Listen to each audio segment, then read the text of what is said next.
What's up? Welcome back to the Pointman podcast. My name is Zach, and I am one of the pastors here at That Church, and I lead our Pointman ministry here. The point of the Pointman podcast is to help men connect to God's word and to grow and to develop into the men that God has designed them to be. So today I'm joined by a special guest, Mr. Ryan Whitlock. What's up, man? What's up?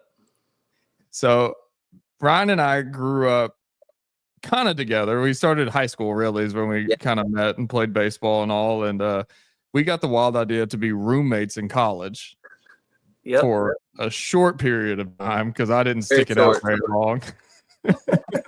I decided to come home and go to a different school. But one thing I was actually talking with my dad the other night, and there was we didn't hang out a whole lot because we just had different classes, different friends when we got there, as college goes, and you kind of everybody finds their own path. But it seemed like every afternoon there was 3 TV shows that came on, and we were always back in the room together at the same time. We would watch the 3 TV shows together. We'd watch Supernatural, How I Met Your Mother, and 2 and a Half Men every single night. Dude, literally, that clicked in my head when you said it. Yeah, it was like no matter what happened during the day or what we had going on, for some reason, we always were, and maybe it was intentional, I don't remember, but we always made it back to the room for those 3 TV shows, like every single day. I didn't remember that until you said it, and then I have like 4 memories that just popped up in my head of us sitting there watching those.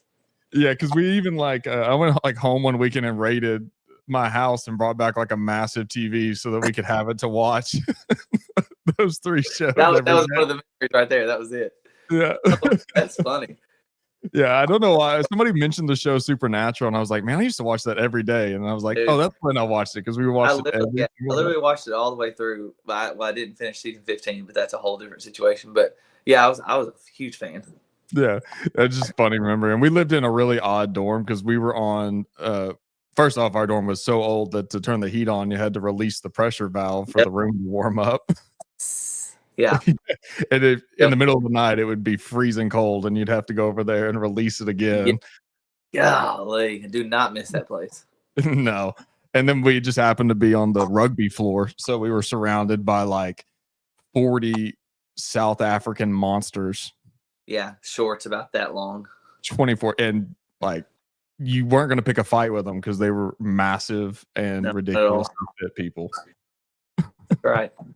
But so that's kind of a background of how I know Ryan. And the reason I asked him to join us today is because he made a Facebook post the other day. You were at a men's retreat. Yep. And the men's retreat was impactful for you. You had some insight that you took from it. I'd like for you to just kind of, tell us a little about your story, kind of what led you to that point, and maybe kind of some of the revelation you got during the retreat, and what God's doing in your life, what He's working through. Yeah, man. Try to make it not too long, but I'm a longtime churchgoer. Been going to church since I was little. I have very, very great parents who raised me in the church. I was even telling my wife the other day that I don't really have memories of me and my family going and, besides vacation, going and doing like hiking trips together, or going picnicking, and not in a bad way. It's because we did everything through the church together. Like my family was there, but it was always through something that was going on at the church. Anyways, in going through church as a kid, I've heard everything my whole life, and I've always felt like I know what I'm supposed to do. I know what I'm supposed to do, and I would forget about it and go through phases of doing things I shouldn't be doing.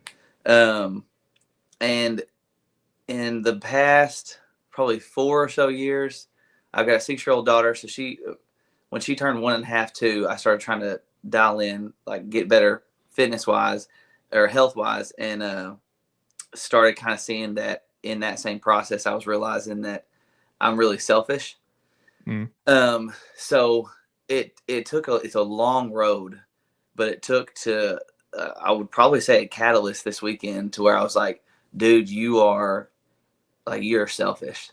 And so I had a realization, and I'll speak on one of the main things he talked about at the retreat. But one of the things he's talking about is the difference between a boy and a man scripturally. Well, there's lots of different ways you can look at a boy and a man, but in the scripture, one of the main things that it talked about, and like when he said it, I was like, just turn the dagger. He said a boy thinks he's the main character of the story, and a man realizes that he is a small part of Jesus' story. And so that, like, man, I wouldn't say it flipped a switch because I knew that, but at the same time, I didn't see it in that light. Because this is, to me, this is my story. Like, that's what I say. And so I think that was one of the main things that flipped for me. And one other thing that hopefully speaks to a lot of guys in the future, but I've always tried. I've always wanted to try, but I've always failed.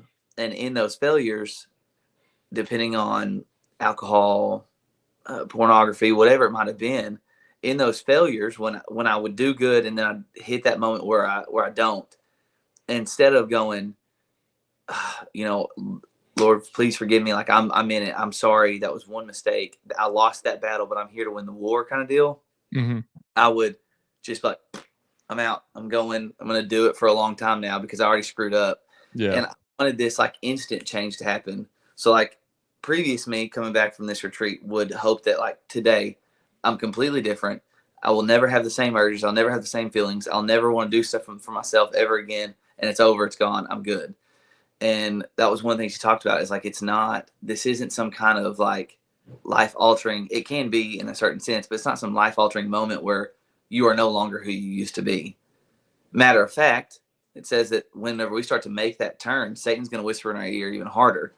Because when a man makes a change like that, when a man chooses to do something differently, he will hit you harder than he ever has before, because we make more change. We can make more change for the world than anybody else, in my opinion.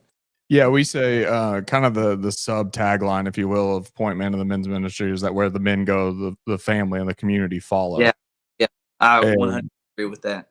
Yeah, and you could look at, like, if you want to get, just looking at churches, you could look at the church statistics and see how many more women are showing up than men. You could see the impact of, younger generations not knowing the Bible and not growing up with God's word because the men are distant. I know your dad was involved with church and was a part of that in your life. And so I'm sure that had an imprint on you to stay connected to it. Yeah. Too, as you grew up. Something you said made me think of, and I'm not going to do this the whole time, but we've been studying Ephesians in a group I'm in, and Ephesians 4:13 says, until we all attain the unity of Christ, until we all attain the unity of the faith and the knowledge of the Son of God, to mature manhood, to measure of the stature of the fullness of Christ. And it's when you're a boy, you're able to be swayed and to be pressured. If you go on to verse 14, it says this, and moved on doctrine and moved on truth. But as you actually grow into a mature man, you're no longer able to be swayed and to be moved around. And you grow up and you have kids, you get a job, you have all these things, and you think, oh, I'm a man now. Biologically, age-wise, of course you are. But the reality is there's a lot of 40-year-old boys that are still out in the world and moving around. In the process of kind of going through this, I'm had a lot of changes, but one of the things I actually told my pastor is I'm a long-term adolescent Christian. Like I wouldn't call myself a baby because I have a fairly good knowledge base, but I'm not using it. So like I would say I've been adolescent for a long time. And so I'm really wanting to like make that push into adulthood, Christian adulthood, and be the man that he wants me to be, So that was a big thing. Yeah, that's a huge deal. That's a huge revelation that I pray that more men will have, and it'll be revealed to them in that way, and that they know that God's designed them for something special. Even if that something special is just raising a family that knows God. Exactly. That's what I think we get caught up in. And I say we by me, because I've always been like, well, where am I supposed to be?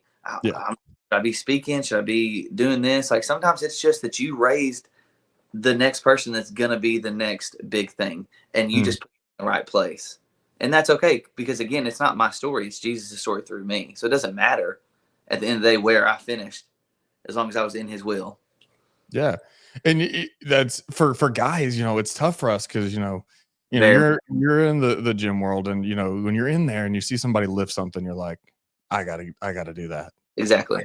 Get that. And when you're looking around at the men of faith around you, you know, you see the pastor on stage, and you know, 9 times out of 10, I hope 9 times out of 10 at least, they're competent communicators. You know, they study, they're engrossed in God's word, and you're like, well, that's like, if you're gonna be anything as a Christian, that's the point. Yeah, that's the guy you got to be.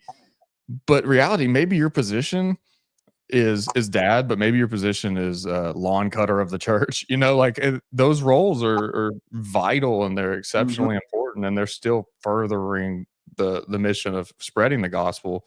But you know, we as guys in particular, we just look around and we're like, who's the biggest bad dude in the room, and I want to punch him in the nose.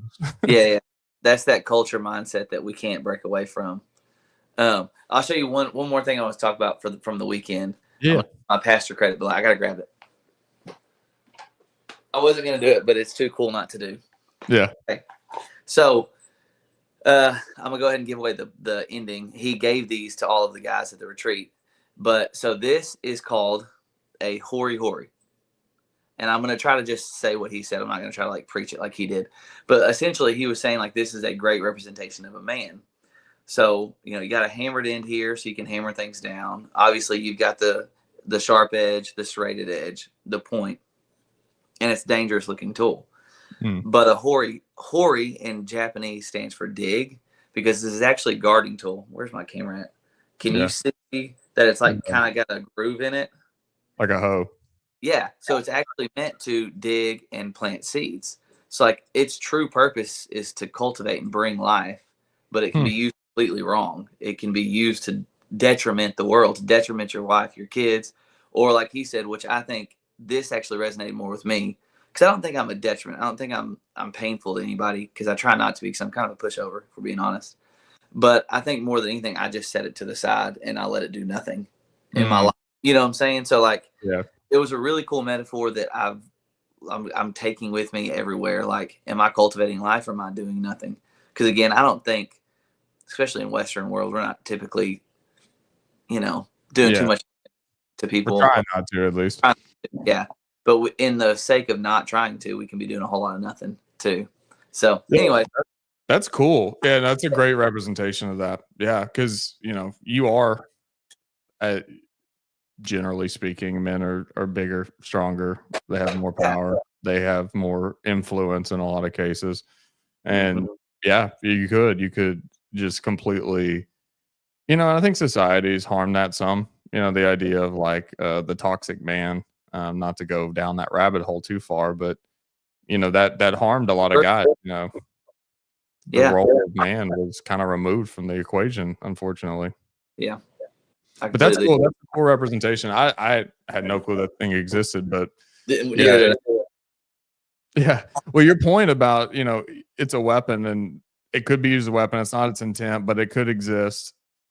You know, when from your point of view, you're like, I just ignored the tool that God had given me, who, you know, was my ability to do these things. And that's powerful. And, you know, for guys listening, it could be that somebody is using their gift in the wrong way.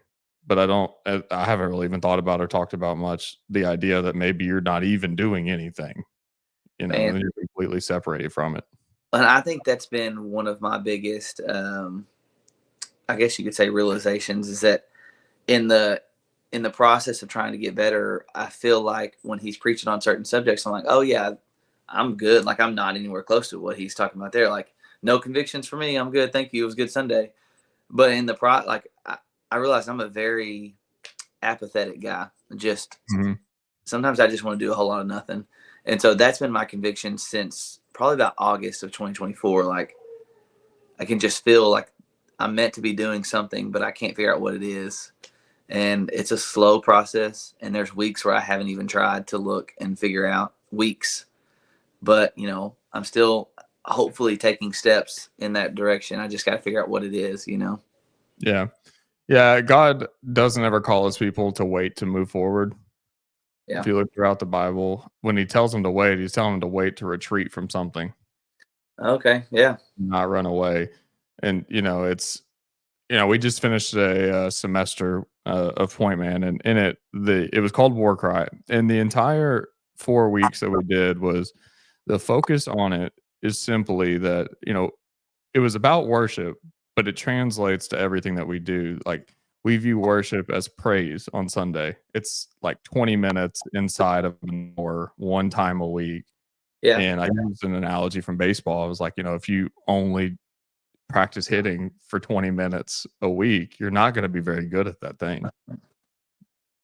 But if you practice it every day and you walk it out every day and you're moving forward and you're progressing, you're going to be pretty good at that thing. And worship's the same thing. It's not praise. Worship is a lifestyle. It's the way that we live our life. And part of that is worship to God is in service to God.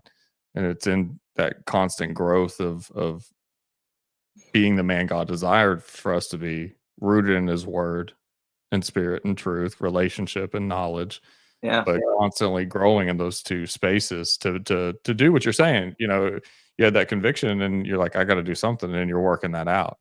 And I don't know how many men's retreats you've been to since, the last year. Yeah, see, that's what I'm saying. So that's like you were working that out, and you're like, yep, here's an opportunity for me to go, where previously you may have been like, I got too much going on. I can't leave my kids for a day or two or however long it was. But in this instance, you're like, yeah, it's time to go. Like, I got to go and grow in this. Yep. Yeah, that's exactly what happened. Yeah. How long was it? We got there Thursday night. We had our first session, and Saturday breakfast was our last session. We left from there. Yeah, about a 4 hour. Yeah. I'll say the thing too about it. It was, church camp. We grew up going to church camp. What was cool and different about this, because I related to church camp because it's the first thing I've done since those experiences when I was a kid. It's like I went back Sunday, and like I'm hugging dudes that I've never seen before now. And so my wife's like, I'm like, you don't get it. Like, we bonded. Like, these are my bros now. So like I've got this group of guys now that I didn't have before. That's like, hey, how are you doing? And they genuinely want me to answer that question. Mm-hmm. They don't say, oh, we're good, man. I hope you have a good week. Like they want to know. So that's pretty cool. Yeah. And I'm sure that it was nice too to remove distraction. Yes. To separate from your work, your business, your family. And I mean that in a nice way, but to separate from the stresses and the responsibilities that come with those things, and to focus solely on you and your relationship to God for even a limited period of time. Yeah. Yeah. It's easier to break down walls, I think, in that way. Because, even think about a Sunday. And I don't know how y'all's church is, but, we're fairly modern, and people read their Bible on their phone during service, and we're the same way. And we have lights and all the things, and so our distractions removed. Of course they are, but you're looking at your phone reading the verse, and you get a text. Facebook pops up, or you get a text, and next thing you know, the distractions re-entered. Which I think it's awesome that we have the ability to read the Bible on our phone. So not disparaging it, but I think it's fine in those instances, but an instance like that, you get the opportunity to set it all to the side. And I think it's important for all men to do that. And maybe breaking news for Men of Pointman, but we're working on our first men's retreat in a long time later this year. So I'm pretty excited for it, and excited for our guys to get to experience something very similar. Dude, it was definitely awesome. So tell me about your gym. So you started a fitness journey. I've been kind of following on Facebook. I saw you do like maybe a beginner comp a few years ago when we were still kind of in the fitness space. I think we even talked over Facebook or something back then a couple of times about. I went back and saw it. Yeah, stuff in the fitness world. But you ended up buying a gym. Sure did. Is it like what's the saying about boats and campers? The best day is the day you buy it, and the next day is the day you sell it. I know you can't answer that because you still own it, but no. So yeah, I'll start from the beginning. Back in 2020, February, was right before COVID hit. I started at CrossFit Natural State, which is in Jonesboro, Arkansas, and fell in love, started to actually see some change in myself. Now, mind you, 6-7 years before this, 6-7 years of doing this, I went to every gym in Jonesboro and tried every different way of doing it. and couldn't stay steady. And I'm not saying CrossFit's the only way, but it's just a testament to like I found my spot at that. I mean, I remember one time I went to 10 Fitness, got there at like 5:15 in the morning, sat in the locker room and watched Netflix till I had to get my clothes on for work. Like, Yeah. like that's like it didn't take much for me to be like, nah, I'm good. I mean, I was there, I was at the gym, and I was like, nah, I'm good. So went through a lot of that. Had gained about 40 pounds since marriage. You know, very natural thing to happen. Not knocking it at all. But I just felt very sluggish, and so I started going to CrossFit Natural State. Probably lost about 15, 20 pounds just doing that and not worrying about anything else. Hit a plateau. I had a neighbor. We had a neighbor at the time, former bodybuilder, still had quite the build from that. And we were just talking one day, and I was like, man, I struggle with food. Like, it's so tough not to commit to like doing it right. And he said something that still to this day I use. And he said, you know, when you take that bowl of whatever, mac and cheese, I still eat that. But like when you have excess of those things, let's say that, and you choose to eat that, yeah, right then, like in that moment. And this goes for sin too. Like I've really correlated this with sin. In that moment, like you have instant gratification, like, oh yeah, this is it right here. But then not 10 minutes later, I have sustained regret. The next day, I'm even like, when I feel my pudge over my belt, I'm like, dadgummit, like I'm not helping myself. So this longer term regret just for this little short amount of like, oh, that's nice. So he said that and dropped another 25 pounds from there, got down from 210 to 170, and really packed in there for a while. Was that the first time you crossed 200? Because you were always I was one of always the smaller little guys. I was little bitty. Yeah. Yeah, so that was the first time I was over 200. I still got it. One of my best friends will still send me a picture of me. I was in a kiddie pool trying to get my infant kid to come in the pool with me, and I'm sitting, you know, like this, and all 210 pounds is in that kiddie pool, and he'll still send it to me about every 3-4 months. He took a screenshot of it or whatever. But anyway, so we're about a year and a half into me working out there. Katie had started coming, and she got toned up like that. Like people are asking her, when did she get me to start the gym? Like she started first. And I was like, ridiculous. Like, yeah, she's a big, but I was here for a year before her. And the owners were kind of hinting at maybe looking at selling. And I hated the thought of it because I was afraid of where or who it might go to. Because it was such an important part of my life at the time. Still is, obviously. So me and Katie talked about it, and then it kind of died out. Well, then another guy that I actually worked with at the time at the job I have now, he went to the gym as well. And he's like, hey, man, did you hear about them trying to sell? And I was like, yeah, dude, I did. He said, well, like me and Brittany kind of want to buy it. And we're wondering if y'all would want to join in with us because I think it'd be nice for two couples to kind of do this. And I was like, yeah, like that's it. That's what I needed. Because I can't do it by myself. And Katie can't do it by, you know, like we wouldn't have worked good, just us two. And so we bought the gym together in November of 21. Yeah, so I was a year and 8 months into even doing CrossFit and had bought that place. At least you bought it post-COVID. Did do that because he did have to shut down for a month. I think it might have been April. I think that's when everybody shut down for a month. But he shut down for the month of April and lost quite a few people apparently in 2020. So we bought it. And I can say this now because I've even told our members who've asked, you know, just personal questions from November of 2021 to about, I'd almost say almost summertime of 22. I was like, this was the biggest mistake I have ever made. Yeah. Just a lot of work, a lot of time put in. And I didn't even, you know, I kind of leaned on the other couple probably too much because they were so invested in it as well and didn't give them as much time as I should have. And then we started to turn a corner. I would say maybe financially, but partially just like mentality wise. Yeah.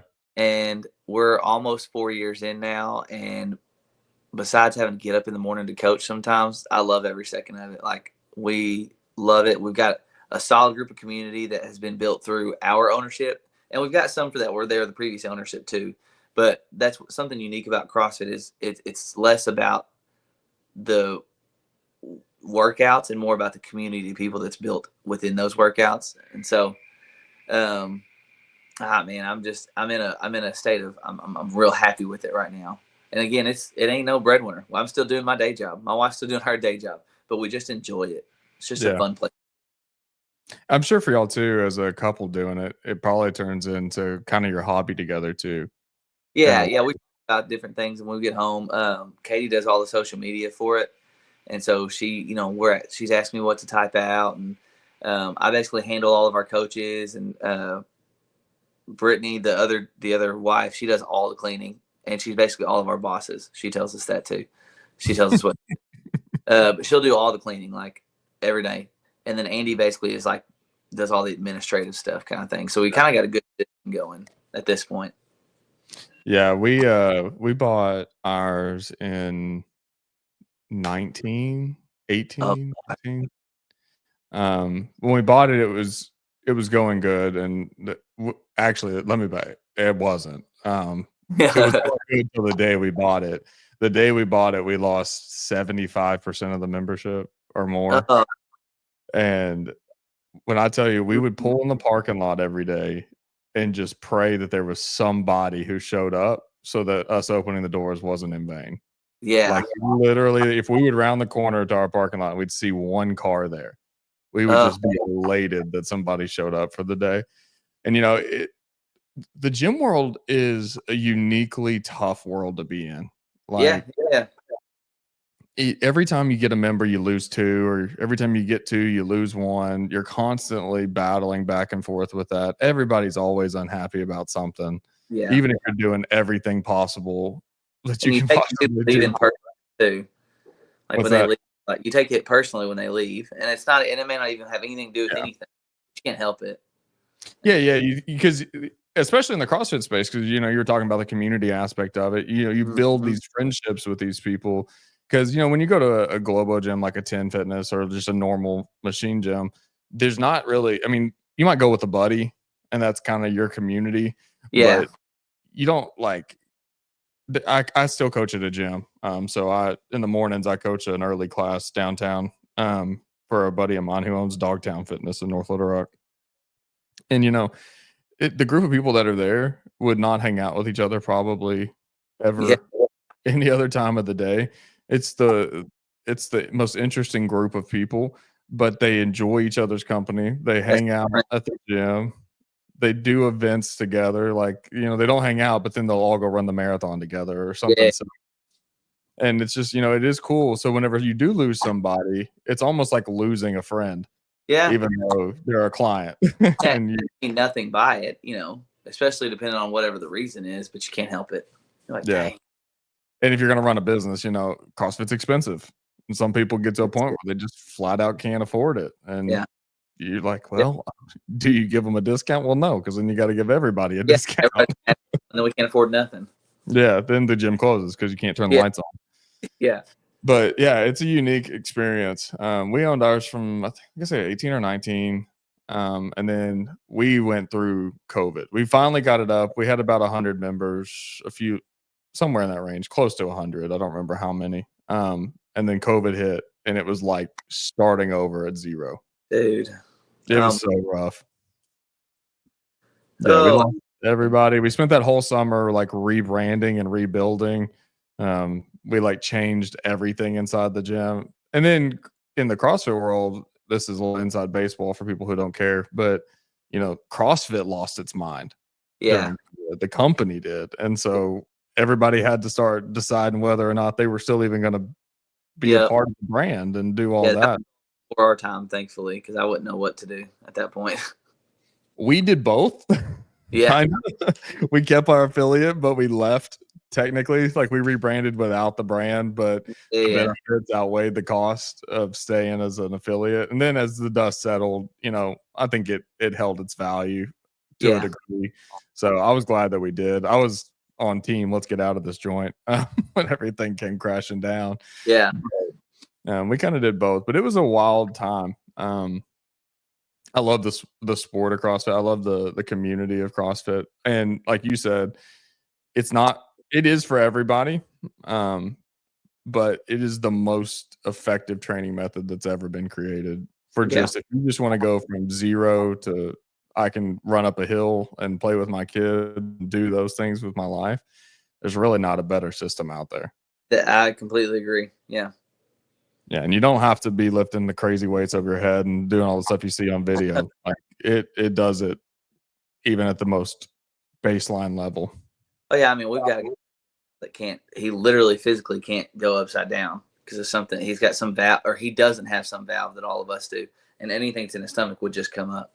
And so we have handstand push-ups. He does something else, strict press or whatever else. Like there's always a scaling option so that we can still be together.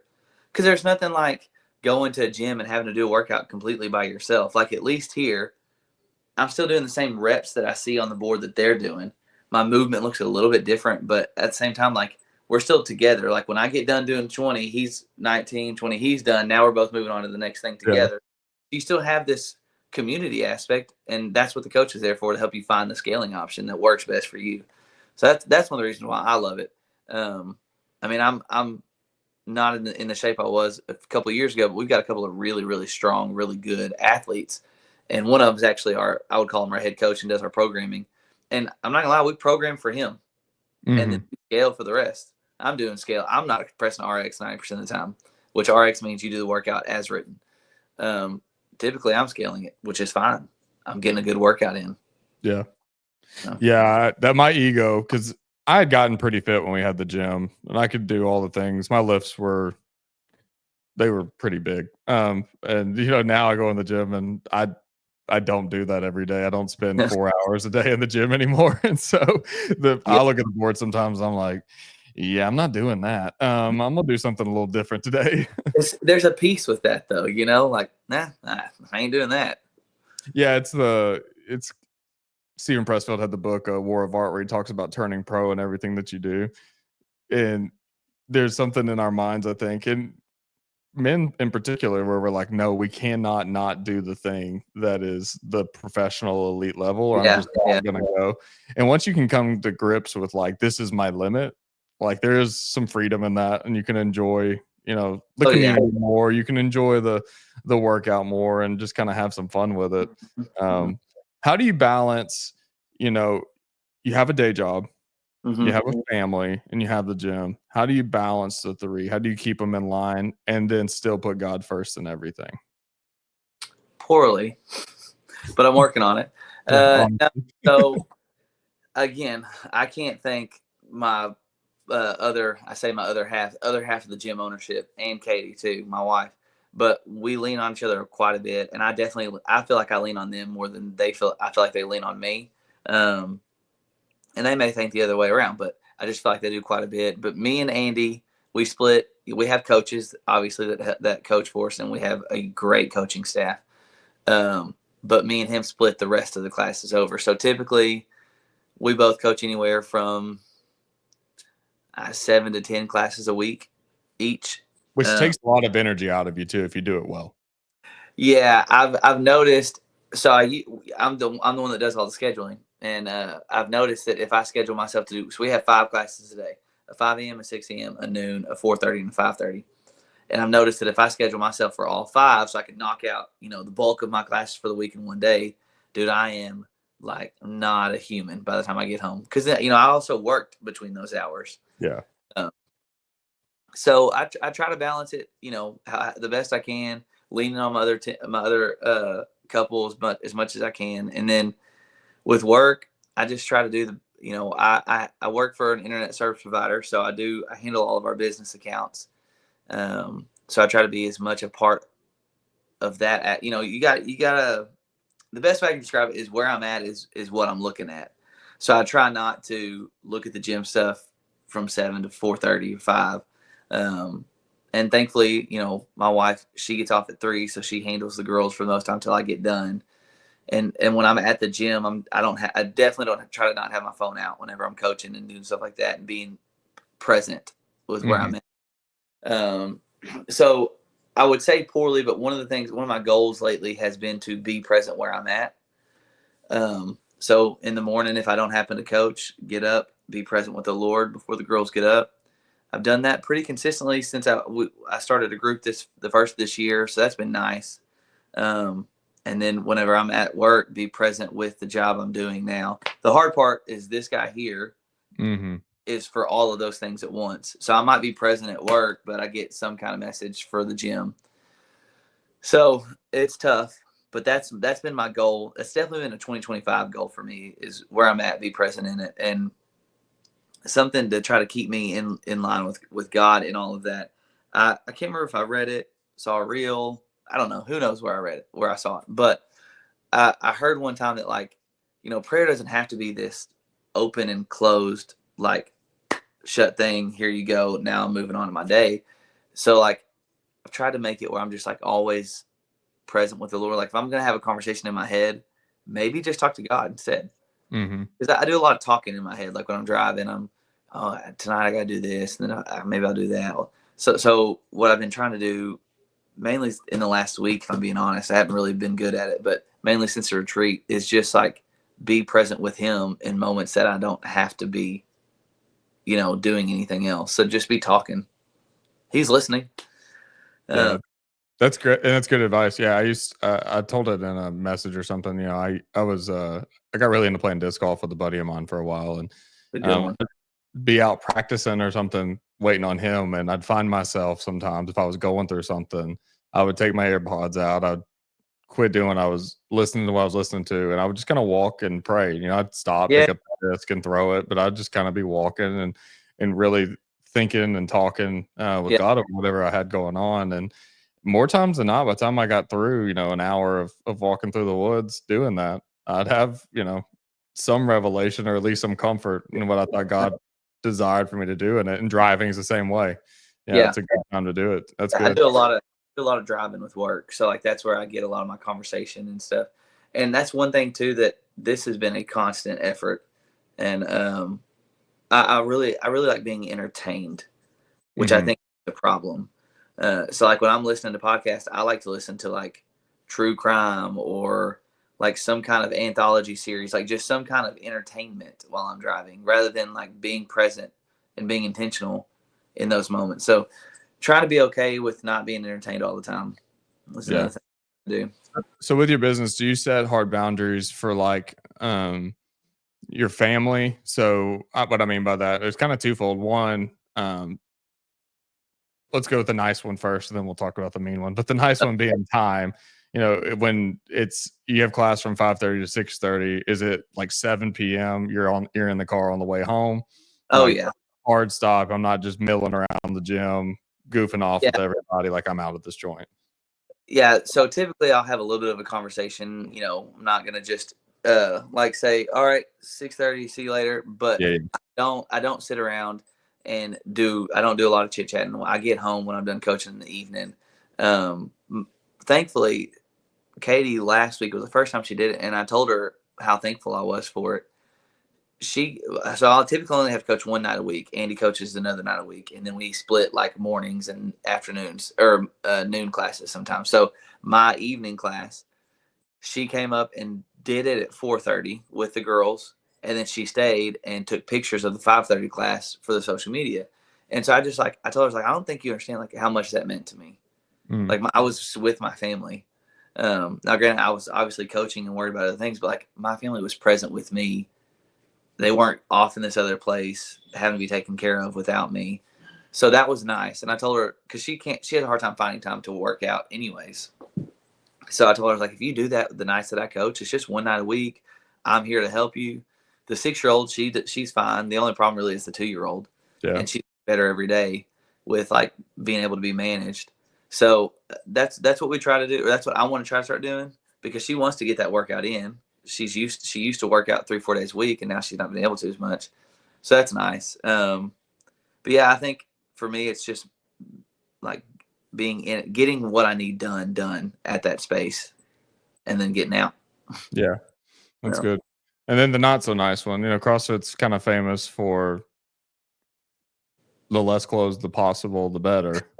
Yeah, you ain't lying. Do you have boundaries and standards that you set to, protect your wife and the way that you operate around the gym? Is that something you really think much about, or is it just kind of a natural, like, I'm just not going to? We actually talked about this weekend, not specifically about clothing or anything like that, but having being intentional and actually setting goals and boundaries and things like that. And I didn't think about it till just now, but no, I've never really set any boundaries. Mm-hmm. But I also just, I don't know. I feel like maybe that's a goal that I should take, because now that you say that, it's kind of hitting me. Never really had any issues. Nothing's Yeah. really come up. The only thing, and I'd actually called Katie about it, and she was like, "Yeah, of course." We had a morning class. I wasn't coaching it, but I wanted to go work out. It was a female coach. Then at 6 a.m., she had one person come up, and it was somebody that I had never met before. It was a drop in. And it was just a little bit of a weird vibe going on. Yeah. So Katie was already awake, getting ready for work, and I was like, "Hey, I think I'm going to stay here and just chill up in the office, make sure everything's like, because who knows, Yeah. I didn't know. I personally did not know this person, and it's one thing if I wasn't there, I didn't get up early and go to the 5 a.m. class, and I wouldn't have ever known anything about it. Nothing probably would have happened. But if you're there and you see something like that, why not go ahead if you have the opportunity to? So I mean, things like that. I guess I could say that I keep Katie in the loop on everything. Yeah. Yeah, like if I'm texting our female coaches about like times that they can coach the next week, like I'm never doing it in a room by myself or sitting like this when she's sitting over here. Like it's however. So that's probably what I would say. I can make that more of a solid line, but I just make sure she's involved in every aspect of what I'm doing and how I'm doing it. I think that's the right answer. I was just curious how you navigate that, because I know it comes up and it's a thing in gyms. Oh, And it's definitely a thing. Yeah. yeah, I know for me, like, because we have majority women in the class I coach, and if I show up and none of the other guys show up, or if Mark, the owner, comes in late or something, I do the best I can. I leave all the doors open the garage Yeah. door, Yeah. and do whatever I possibly can to be, quote unquote, above reproach in that aspect and during that time. So I was just curious how you handled that. Yeah. I probably, like I said, I probably should start making more of a solid line into a boundary, but I think just the main thing I do is make sure Katie's in the loop about all of it, and don't go into a room by yourself. Like a box, and we've got a glass front garage door, so I'm gonna stay in that box at all times. Yeah, I'm gonna be visible to the outside world. I'm not hiding They anything. drive by, they will see my body. Yeah. I'm plastered to the wall that you can see. Yeah, exactly. Well, dude, is there any other revelation, any other thing that you would want to say that you've taken away from, your journey, all the things that you've done, all the things you've got going on? What's a piece of advice that you would leave for the men who might hear this or watch this that, you think is important? Let me look at my notes from this weekend. Might as well get it from the source. While he's doing that, I'm going to take a moment to let you know we have a new Pointman semester starting on April the 2nd at That.Church Sherwood and at That.Church in Cabot. We'll be kicking things off at 6:30 p.m. for a series called Christian-ish. It's going to be an awesome conversation about what it means to truly be a follower of Christ. So I hope you will join us. Again, that'll be April the 2nd will be week 1. It'll be 6:30 p.m. at That.Church Sherwood and That.Church Cabot. Okay, I got you a couple of things. All right. So one, I'm just going to talk about personally what's going on with me. I'm learning now, and that's one of the revelations that I had this weekend, is that like I don't have to fix myself immediately when I see an issue. In my you call it a life group, it's a devotional group that I go to. Last night, one of the guys said it perfect. Like, you can lose a battle, but it doesn't mean the war's over. Matter of fact, the war is won, is what our pastor said right after he said it. Like, the war is won. So try not to get defeated when I have those moments of like, I cussed in front of a dude that I know is not saved, because that's one of my pitfalls is cursing. And to be frank, like, I try not to drink as much alcohol as I used to, or at all right now. And so if I have one of those days that I failed at one of those things, to understand that it's not the end.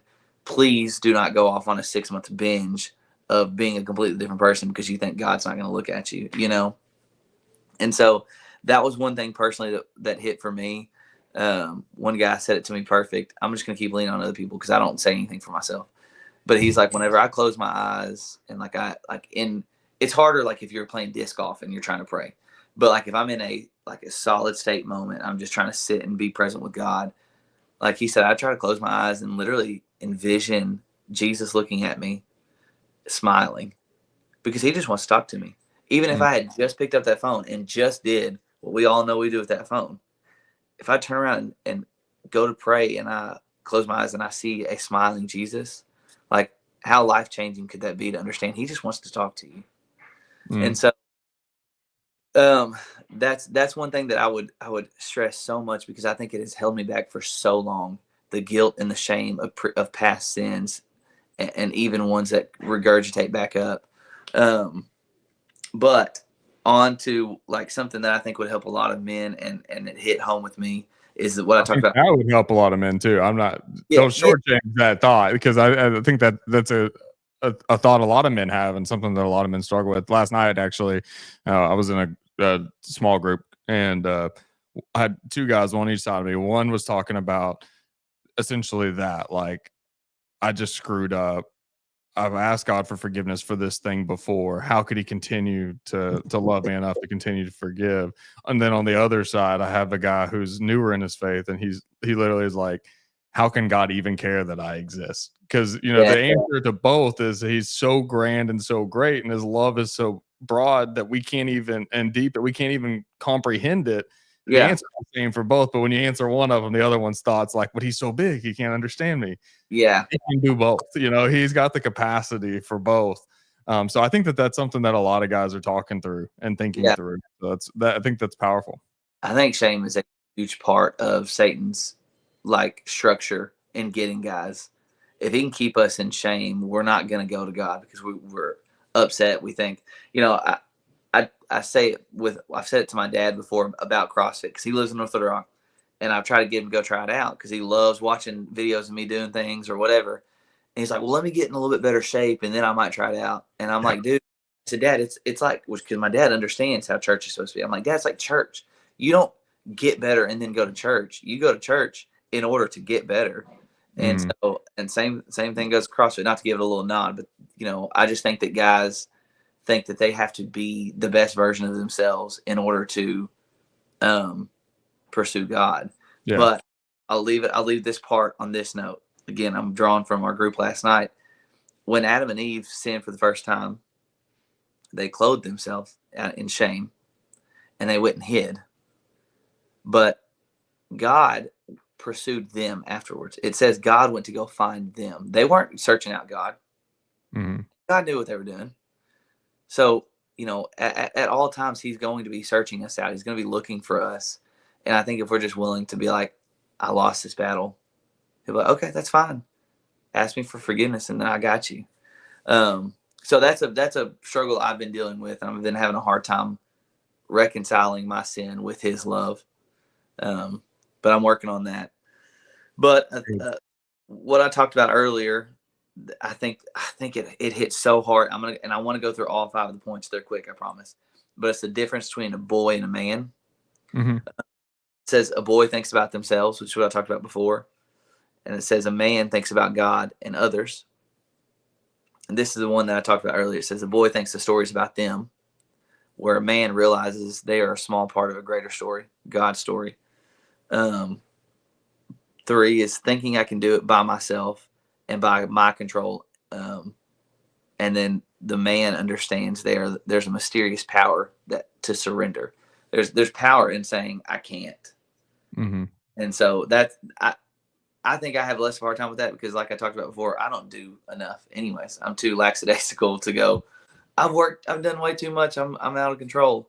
But I think that hits at a lot of like entrepreneurial spirits of Christians, is that they think they've got to do everything. And this one hit me. A boy embraces ease and loves a shortcut, where a man embraces difficulty and doesn't mind taking the long way. Boy, give me a shortcut. Give me a shortcut any day of the week. So I'm just that's stuff I'm working towards. I basically just I'm telling myself every day to be a man today. And I was a boy I was a boy yesterday. Yeah. To be frank, like I'm not winning every day, but like every day, that's my question. Are you going to be a man and not in Game of Thrones aspect, not in NBA aspect, but in biblical Christian standards of a man. Is that what I'm being today? So that's a daily question that I've been trying to ask. That's awesome. Are you going to be a man today? Mm-hmm. Just simply Simply put. Great reminder, great moniker to wake up to and to try to leave out. out. Yeah, nice new spot for tattoo. Am I a man today? Down your forearm. Half my Christian walk is deciding where to put something I just heard on my body. I have my one. I have a cross. After that, I was like, yeah, I can't keep I doing don't that. have the ones I want, but it's always, I'm like, oh, that'd be nice. I can remember if I put it right there, which is dumb, but it is what it is. Yeah, my brother's got like he's got like a big bear on one of his arms, and it says something about like defeating sin, devouring sin. Like it's just big, bold on the side of his arm. It's pretty cool, but it's just like one of those things. I was like, I don't think I could ever get that tattooed on me, dude. I'm glad that you could do it. But man, I appreciate your time so much. Dude, And glad you had me, man. It's fun to get to I'm enjoying having these conversations more and more. yeah, we'll have to have you back on again sometime. I know you're in Jonesboro, so we'll have to do it remote like this, but next time you're in town, maybe. And it's your dad's birthday today, isn't it? It is. So I don't know when this will come out, but today is the 5th of March, and it is 5. 65. Yep. Born in 60. How about that? Yep. One of the co-hosts, Shane, who's usually on the podcast with me, he knew your dad from softball. Oh, okay. Yeah, he was like Ryan Whitlock. That name sounds really familiar, and I was like, he's like, did he play softball? I was like, I mean, he might have, but I know his dad was into it, and he's like, Dennis. I was like, yep, that's the one. So that's the one. So happy birthday, Dennis, and he's gonna love that. But dude, it's awesome to get to catch up a little bit and just kind of see what God's doing. Prayers for you and your walk and your continued growth as you work this out, and prayers for your business. And I know that lifestyle is hard, and it's stressful and takes a lot out of you. And I pray that you'll keep the first thing and let it work itself out. Yeah, man, I appreciate that. Yeah, of course. Well, hey guys, this has been another episode of the Pointman podcast. Thank you for watching. Before you get out of here, hit the like and subscribe button, as we are trying to churn out as much content as we can to help you as men grow and to become the men that God has desired for you to be. We'll see you next week.